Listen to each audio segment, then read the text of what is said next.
Hello, everyone. Good morning, good afternoon, or good evening, depending on your time zone. Great to have you in our YouTube stream. Today, we continue our SAP Cloud Lifecycle Management Webcast Series, and we will focus on development processes with gCTS. Our expert speakers for today are Karen Spiegel, who is Product Manager at Cloud Lifecycle Management team at SAP, and Sarat Krishnan, who is a developer in the same team. My name is Larissa Brinkman from the SAP Global User Groups organization, and I am your host for today. We kindly ask you to place your questions via live chat, and we will answer them at the end of the presentation. The PDF of this session will be available in the video description under the same link after the session. I wish you a great interaction and kindly ask Karen to take over. Thank you very much, Larissa. So you can already see the slides. I would like to show you first a bit about gCTS, the Git-enabled CTS. What is this? Then I will introduce you to what we call the registry, which is something relatively new in gCTS. And then we will show you how you could make use of all of this as a new development process, which is based on Git. So let's start with the gCTS basics. Why do we use this, or why do we invent or start with this gCTS? So the idea is that with gCTS, you do have the option to use DevOps principles that you might know from other development environments. So like you might use it, for example, for your Java development, where you develop somehow locally, where you have some pipelines that make sure that your coding is okay, where you have Git repositories that centrally store all your coding that you can make available to others. All of this is possible with many development environments, but it looks like ABAP is a bit out. So there's no chance for doing something like this. But this is not true anymore. With gCTS, we do have the option to start some processes that go in the direction of DevOps. Some things that you can do with other environments are not possible with gCTS or with ABAP in general. Some require a bit of an effort, and some are quite simple if you use gCTS. So really the idea is that you have with gCTS mainly the option to automate your development processes, that you can develop something, start a pipeline, get immediate feedback, whether things work out, and then continue with deploying your new stuff to your test production environment, wherever it should go to. So this is the idea of gCTS. And how do we get there? What you still need for sure are ABAP systems. So a development process, a development system, a test system, a production system, to just name the simplest example of a landscape. You still develop in your development system like you did before. You can use ADT, the ABAP development environment, or you can also use SE80 if you still prefer that one. Things change when you release a task or a transport request, and we will come to the difference later on. If you do this, the coding, the objects, or the customizing that is part of your transport request will be pushed to Git. So there is some process in the background which converts the ABAP objects that you develop into files that can be stored in a Git repository. And with this Git repository, you do have all the options that you know from Git. You could use Git processes on top of your ABAP processes. You can, for sure, then go ahead and connect the same Git repository to other ABAP systems. So there's no transport route defined between development, test, production, as you might know it from the past anymore if you use gCTS, but instead you do have the same repository which is connected to different systems. So at any point in time, you can decide to deploy the latest commit that was pushed from development into your follow-on systems, into any target system. as you still use the classical CTS in the background. So we still use the transport requests to collect the changes that you do. Plus, we use Git to deploy things. We named the whole thing gCTS. So we combined Git with the classical CTS. This is how, in principle, the gCTS process or the gCTS involved objects work. So assuming that most of you already have heard about that, we will now start or do a deep dive into a new special feature functionality, which we call the registry. The registry is some special part in gCTS that can be used to define where an object should be pushed to. So if you develop something and release an object or a task, then the object will be pushed to a certain repository, which is defined in the registry. So it doesn't matter anymore if you know gCTS from other environments or from other functionalities. It doesn't matter anymore what is the target system of your repository or what is the virtual SID of your system. It now matters what is defined in the registry. So you would use, or gCTS would use the registry to check where an object should go to and then push it to whatever repository is defined. So this is the main idea. You follow, or gCTS follows the route that you defined for a certain object. So the registry knows where things need to be pushed to. This is especially helpful if we look into customizing, because for customizing, you need to define a target system whenever you change something, though there's not, like for Workbench objects, a defined target, a defined transport layer, but you have to define this or select this whenever you create the transport request. With gCTS, you don't need this anymore. You would use one transport request with no target, and then you can push the task. The requirements that we have concerning this system where the gCTS registry runs is that it's a system that is up and stable. So you should not use a system where you know it is down every day, but developers would still need to push things. So that should be a very stable up and running system. If possible, if it's allowed in your company, best thing would most probably be to use the production system for that. So that you name the production system as the registry system. This does not mean that all developers now need permissions to work on the production system in a development setting. If you defined a registry system, you would connect all the other systems with this registry system. So tell the system where it finds its registry.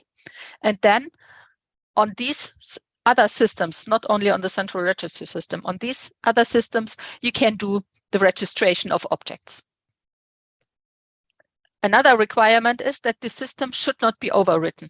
So if you do system refresh, for example, for your test system from time to time from production to make sure that you have new test data available, that it is on a production-like state, the test system, then this would not be a good choice for the registry because you would lose everything that is registered because the registry is part of the ABAP.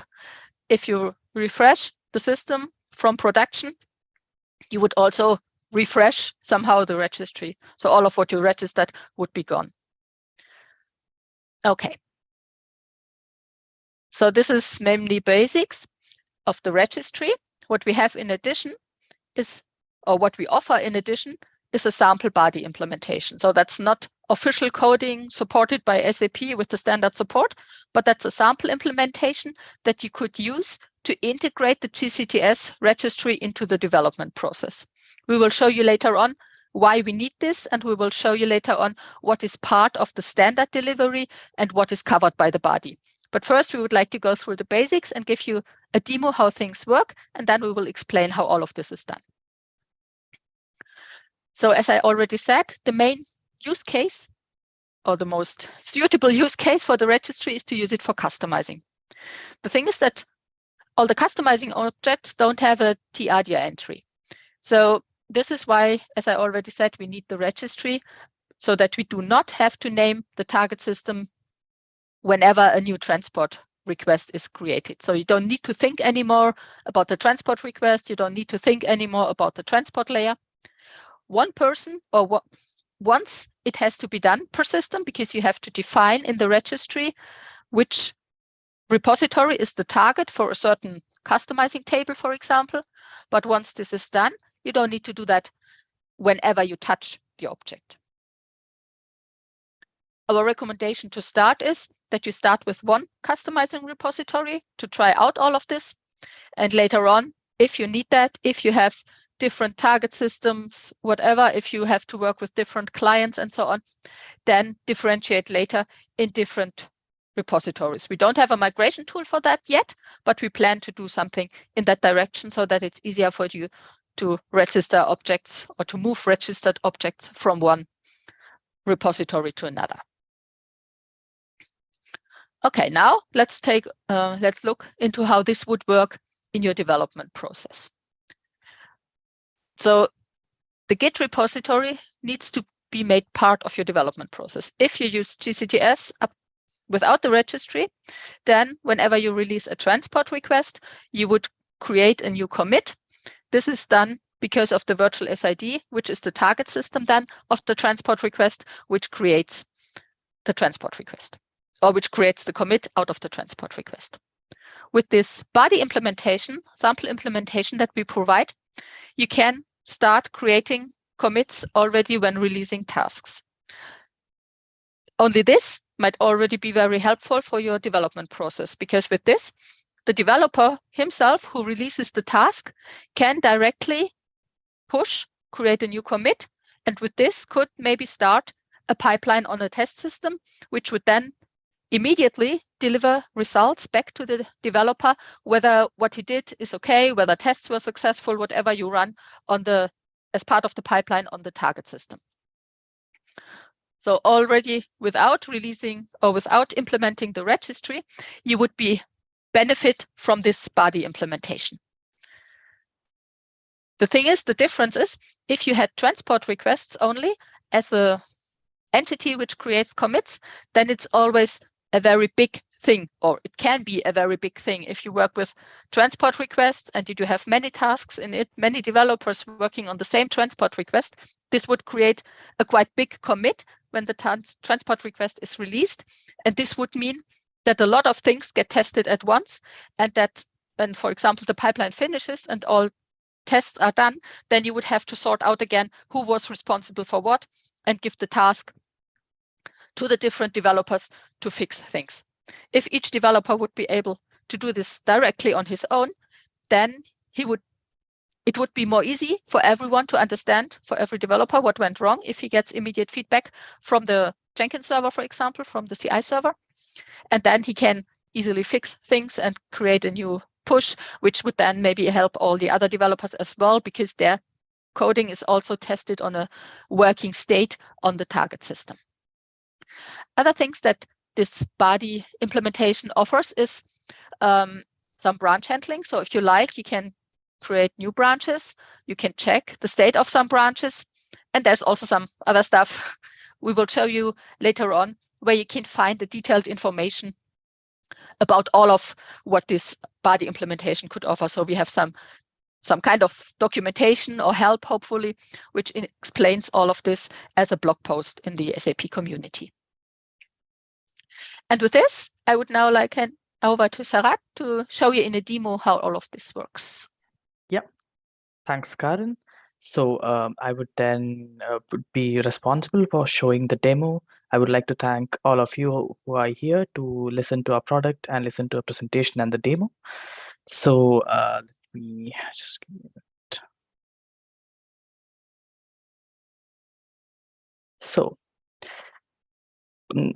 So what you see here, I've already maintained a repository where I can start working, where I can create some kind of like a change, maybe create a package, create an object, and try to release a task and see how the body that Karin explained works.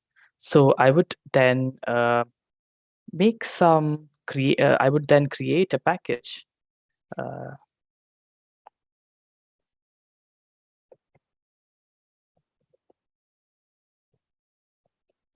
So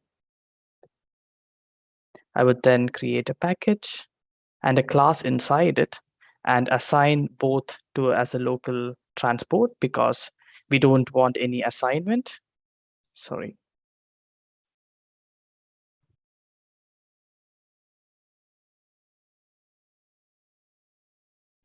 Yeah.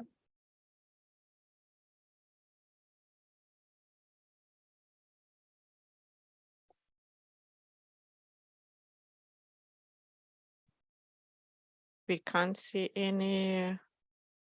You're not able to see. Just give me a No, minute then. we were not. See the gCTS UI, the app. Okay.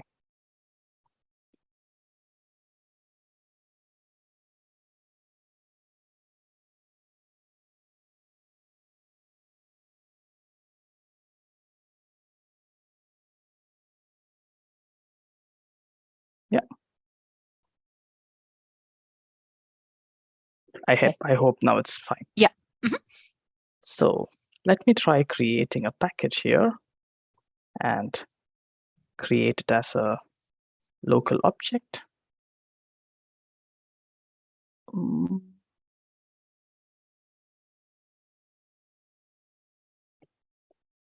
Then just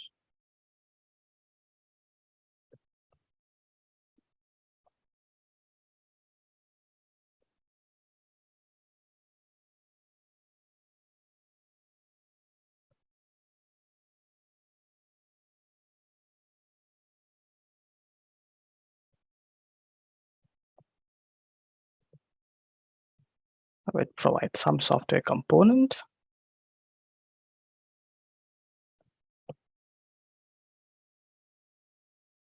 And then create a new request for this.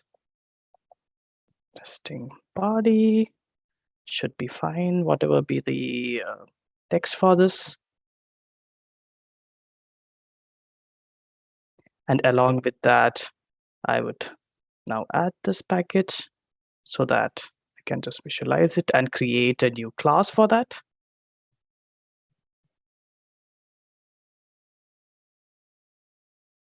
So now I create a class under this. Let's provide it as a testing class.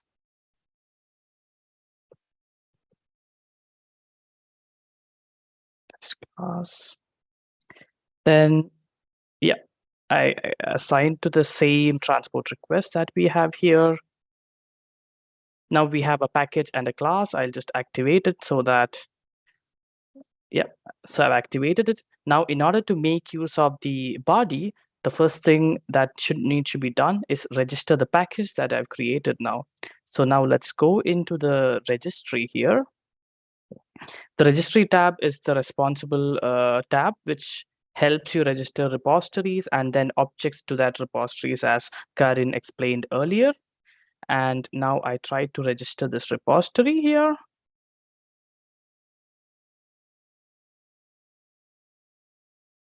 And then I register the package.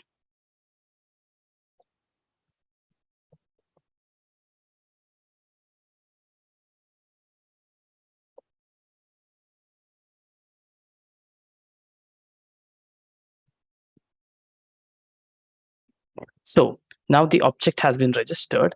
Now it would mean that there is an association between the object as well as, or the object that is the package as well as the class to this specific repository. Now we can try releasing this transport request here. So this would be the transport request I created. Then I go into the task and try to release it and see what happens.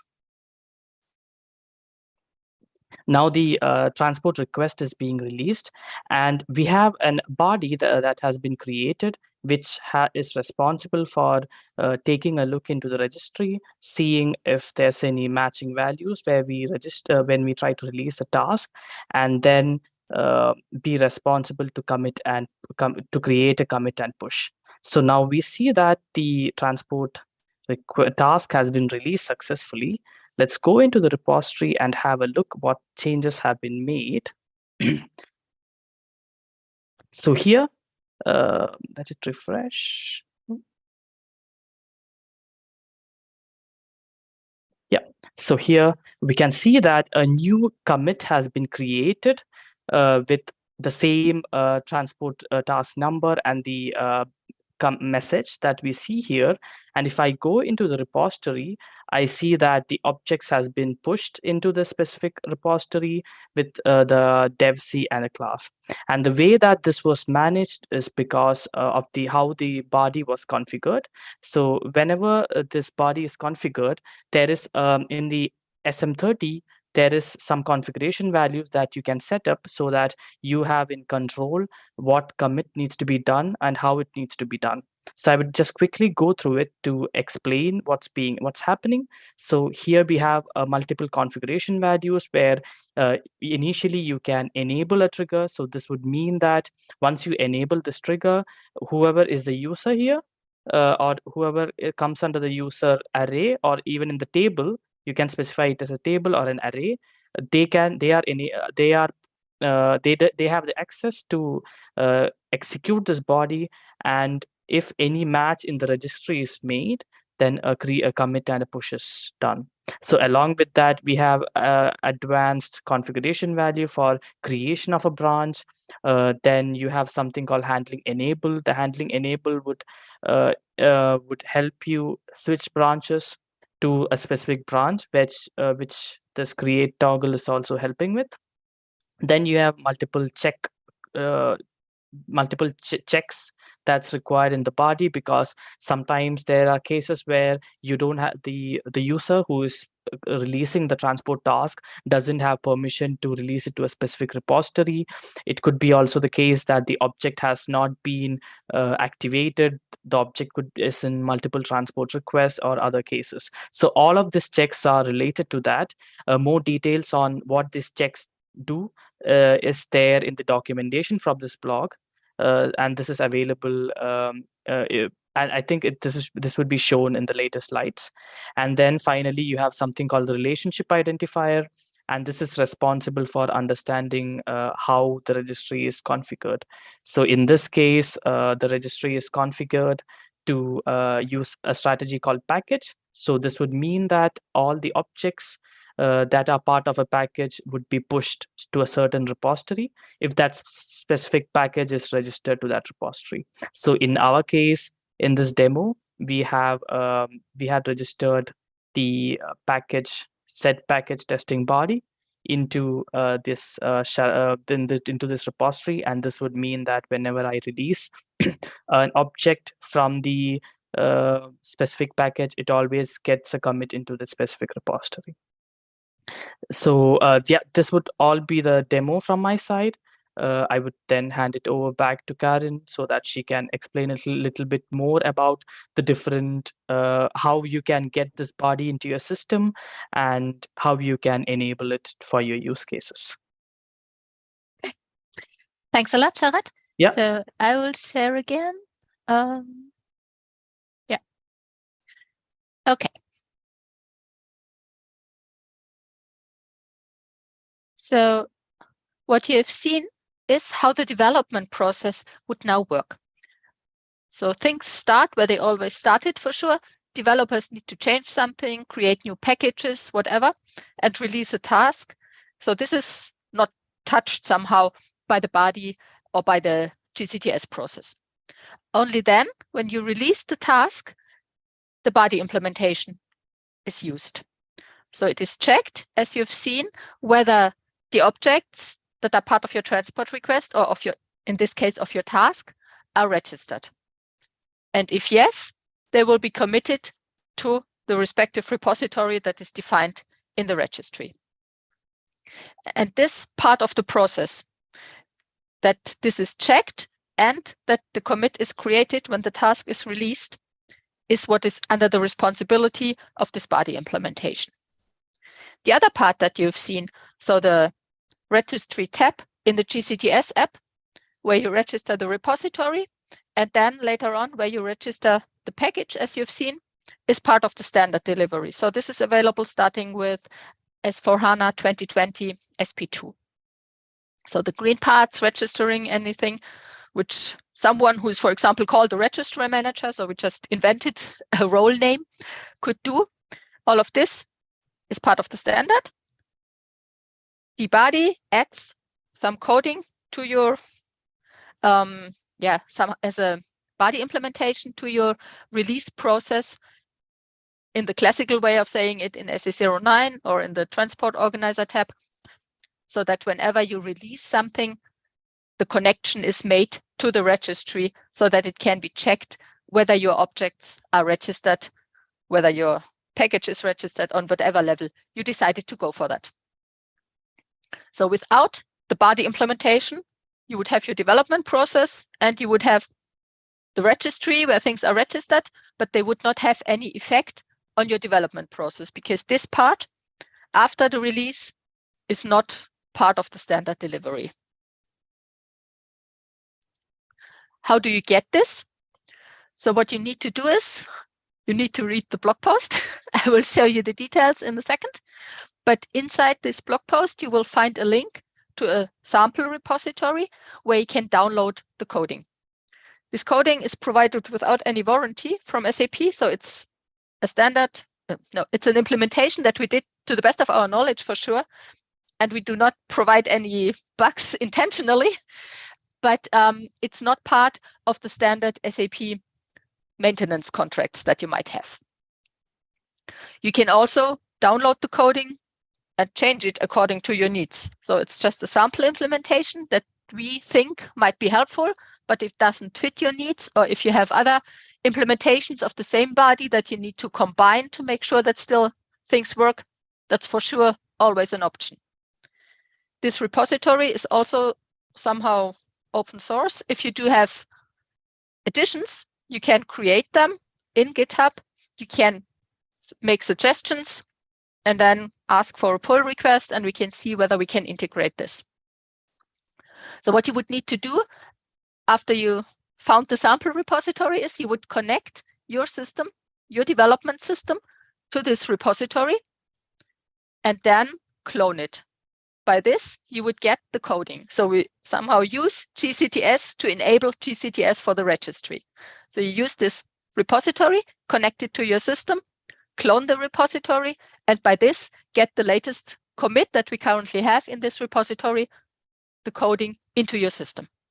And it's always a good idea to check from time to time whether new things were provided, whether maybe some bug fixes were done, to always have the latest state of the coding of this sample body implementation in your system. After you did that, you will also get this view that Sarat has shown, where you can, in SM30, go to this gCTS body toggle view and maintain the parameters that Sarat has shown to you. And all of them, they are also explained in the blog post. After you did all of that, after you cloned things, after you thought carefully about the parameters, about the users who should use the registry, for example, or if you would like to use it on transport level or on package level or whatever. So there's many parameters, many settings that you can do in here. Then you would still need to activate the body implementation. So just setting this option, body gCTS enable trigger, is not sufficient to make the body work, because the coding, the body implementation, will be imported into your system, but inactively. So in the way that the body implementation will not be called. So this, you would then need to go to the body implementation view, to SE18, search for this body implementation and activate it. So by default, it's set to implementation will not be called. Okay, so that's how you get everything. Now let me first show you shortly the blog post. You will also find a link to this on the very last slide. So in here you will find first first description and introduction. You will recognize some of the pictures, so we used our slide pictures also for this blog post. Then you will find how to configure the registry itself. So this is part of the standard documentation as well, because the registry itself, as I said, is developed with the standard. So you would need to create a destination and you would need to set some configuration parameters if you like. After you did that, you can then enable development process. And this means that you would need to add this blue part, the coding required for this blue part, to your system. The scope of this body implementation is then explained in here, and also some points that you should think about before you really start with this body. So think about how you would like to use it, for which repositories or whatever. There are also some constraints. So the most important one is most probably the first one. If you need to use CHARM or would like to use CHARM, Change Request Management of SAP Solution Manager, then you cannot use this body implementation. So this is not integrated with this change document process as CHARM uses it. This would be a separate thing. Okay, and then you can also find more details about the configuration, about how to find this sample body implementation, to activate it, and all of the parameters are explained in here, hopefully as detailed as you need them. But if something is not understandable, we are also always happy about feedback. So you can use the comments in here below the blog post to provide some feedback or to ask questions. So all of this is fine. You can also find in here some suggestions how you should set these parameters if you would like to use the registry, for example, for workbench development, if you would like to start with customizing, or if you would like to use it for productive usage, so for both customizing and development. And there's also the option to use this body implementation for just enabling task-based committing without using, in quotation marks, the rest of the registry. And this is also provided in here with some suggestions how you would then set these parameters. An interesting thing might also be the last part, which is about troubleshooting. So things that we already learned that sometimes cause issues at customer sites are listed in here, and you can hopefully find some help if you run into some issues. But as I said before, if there are still issues, let us know, write a comment. If you would like to go for the repository to download it, this is also linked in here. So this is the repository that you would have to connect to your system, to your ABAP development system, to get the coding into it, to be able to use it. Okay, so that was it, what we wanted to show you about the registry and how the development process could be changed. I would have some little advertisement. So if you would like to help us improve this process, we do some usability testing for it. We have it as part of the TechEd usability test and also as part of the UK-Ireland SAP User Group meeting. These tests are taking place online, so it's a Zoom meeting. We would be in contact directly. We would give you some tasks. You could try out what you've just seen. And then we would like to hear from you what you think about it, how usable the process is, if everything is manageable. So if you're interested, we would be very happy if you would like to help us. Here are the registration links if you would like to participate. Okay, and the very last slide has some links to the blog post for sure, to the repository on GitHub where you can find the coding, and the documentation in the SAP Help portal about Git repositories and gCTS and about how all of this connects with the registry. Okay, so with this, we're at the end of the presentation. Larissa, do we have questions? First of all, thank you, Karen. Thank you, Sarat. And yes, we have questions in the chat, but before I move to those questions, could you please put the link to the blog into the chat so I can put it in the live chat on YouTube, and also your announcement for the testing would be also great to get those links. This is for the convenience of our viewers of this session, so they can jump immediately. Yeah, that's great. Thank you so much. Yeah, so the first link is about the blog post, and yeah, the other one will follow in a second. Okay, so the first question is, this question was stated during the demo by Sarat. The question is, these are finite finite number of entries given by SAP? I think the question is. I think, yeah, I think it was because when I was trying to create a package, there was this. I was trying to create it in a, a test landscape, and I think it came up because of that. I'm not sure if I understand completely the question, but yeah. Let me first put the links to the chat, and 1 second, link to the